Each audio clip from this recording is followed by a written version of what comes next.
Hi everyone, welcome to Reproducible Research.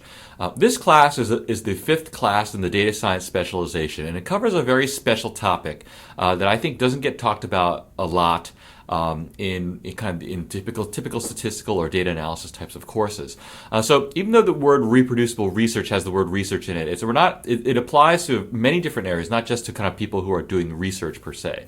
The basic idea is that when you do a data analysis, and there are many different steps, and it involves a lot of computing and perhaps a lot of kind of data manipulation or processing.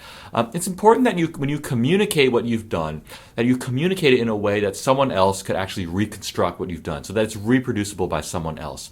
And I think as data analyses and data sets get more complicated, it becomes harder and harder to ensure that whatever you've done is actually reproducible, because sometimes you lose a little code over here, sometimes you forget about a process or a transformation you did over here, and then subsequent analyses are not reproducible if you don't kind of document all those details.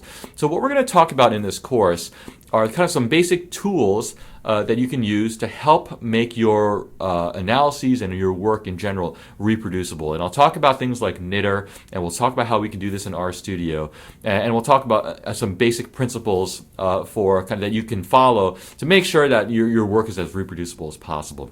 So I think this is a very important aspect of any data analysis in any area, because it's really about communicating exactly what you've done so that someone else can kind of understand what's going on.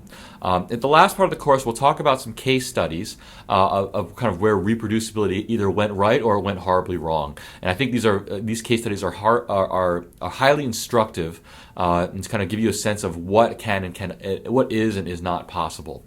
So I hope you enjoy this course. I think it's a really important idea, and I hope you get a lot out of it.